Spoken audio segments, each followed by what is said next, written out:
Assalomu alaykum hammaga. Bugun dugali burgutlarigini yig'ishni ko'ramiz.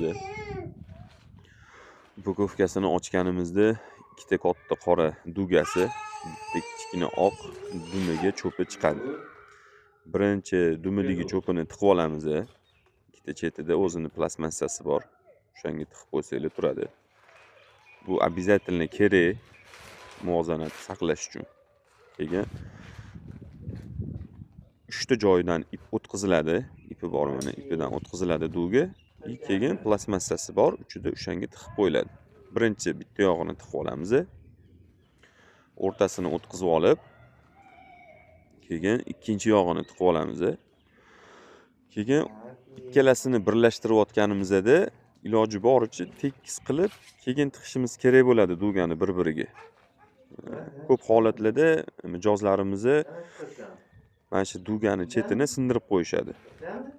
Shuning uchun mana videoda ko'rsatilgandek qilib, mana tekislab keyin tiqib olasizlar. Mana shu o'zida ushlab turilgan joydan